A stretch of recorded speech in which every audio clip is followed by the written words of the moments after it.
Hi everyone, it's Bev here, your mental health coach, providing tips, tools, techniques and advice, helping you to stay mentally strong in these difficult times and beyond.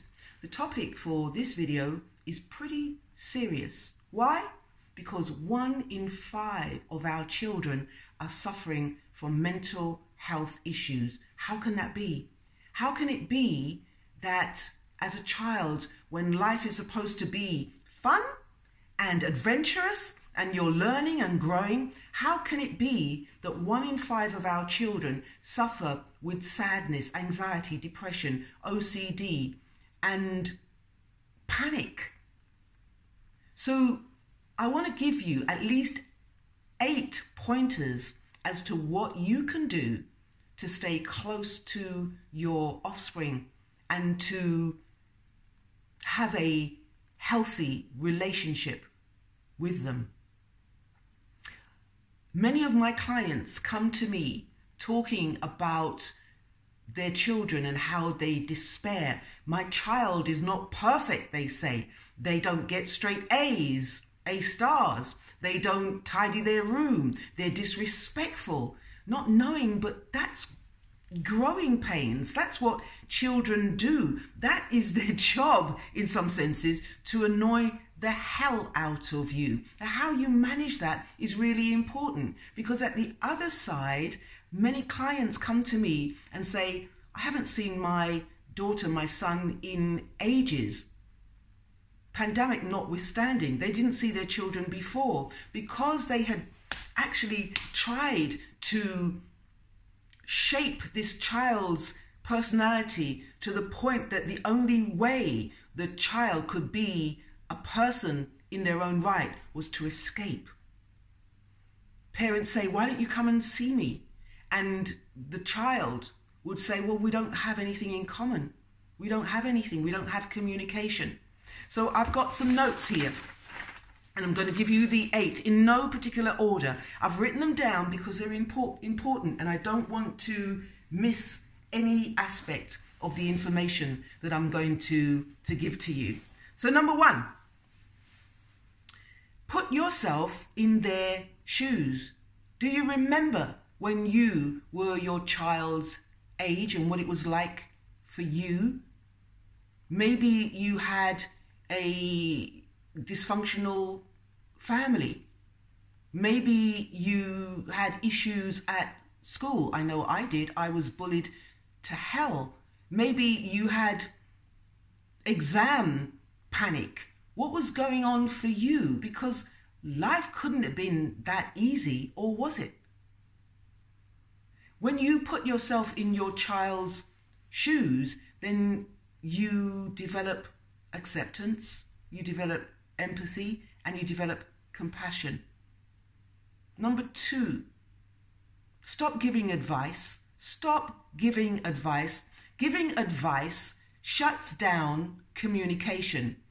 Yes, okay, you can give some constructive feedback, but not everything is an advice moment. Do this, don't do that, go here, go that, do as I say. And actually, what are you giving advice about? The whole way that young people study now has completely changed. The way that they take in knowledge has completely changed. And never before has the world been so disrupted. You've never been through a pandemic. You don't know what it's like to go to school, not go to school, take your lessons remotely, not speaking to your peers for months on end. What are you giving advice about, actually? Because the more you give advice and tell your child to be perfect, the more you're demonstrating to them how imperfect they might be in your eyes. Number 3, notice stuff. Pay attention. Is your child sad? Have they lost their shine, their smile? Children are supposed to have fun.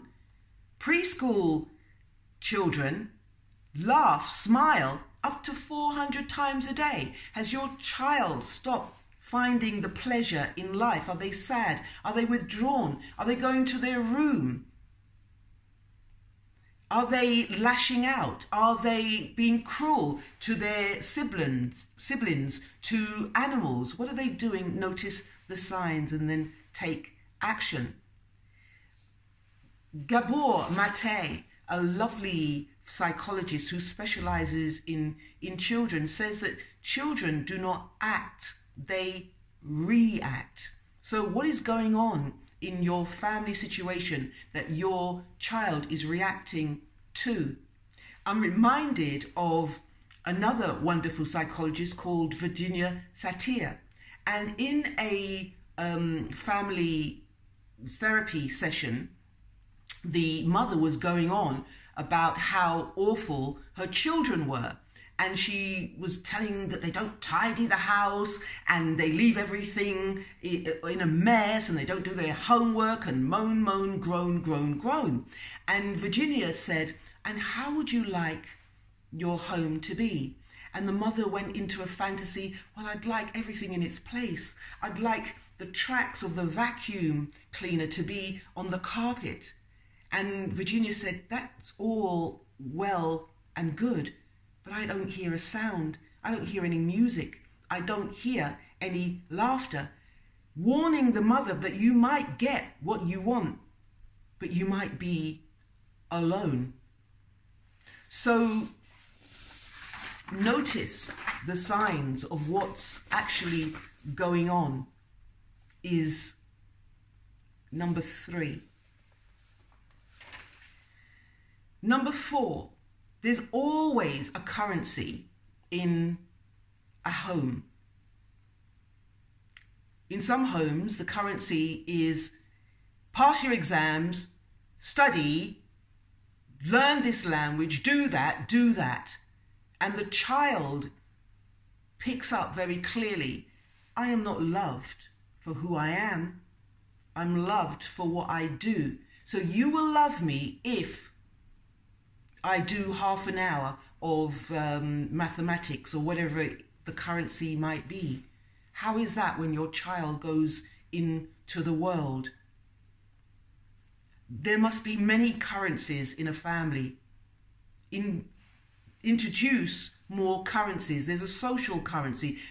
We're just going to hang out and have fun currency. We're going to just put on the music and dance currency. Studying is really, really important. I get that. But do you know something? Let me just tell you a little secret. I have a master's degree. I studied really hard, and nobody in all of the interviews that I've had, no one has ever asked me to bring in my degree certificate. They're more interested in my ability to communicate. They're more interested in my ability to influence, to negotiate, to lead, to be sociable. Those are the skills that your child needs, not just the piece of paper. Remember that. So number 5 is be specific with praise. All too often, the parent will go into one about what the child is not doing. You're not tidying your room. You're not studying. You're not perfect. Great to hear that, and sometimes the parent will bribe the child or threaten the child. If you don't do this, this is what's going to happen. And when the child does do something good, it's just, what happened to you? Or well done. And it goes unnoticed. Change the paradigm.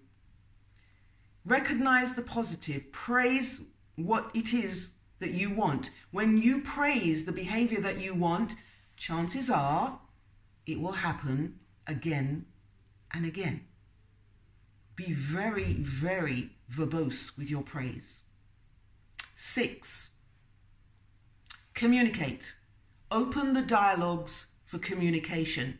And one of the things that you can do with your child is share information, disclose. So when my son was being bullied at school, I talked to him about bullying and my experience of bullying and how that felt and the strategies that I took and what he could do.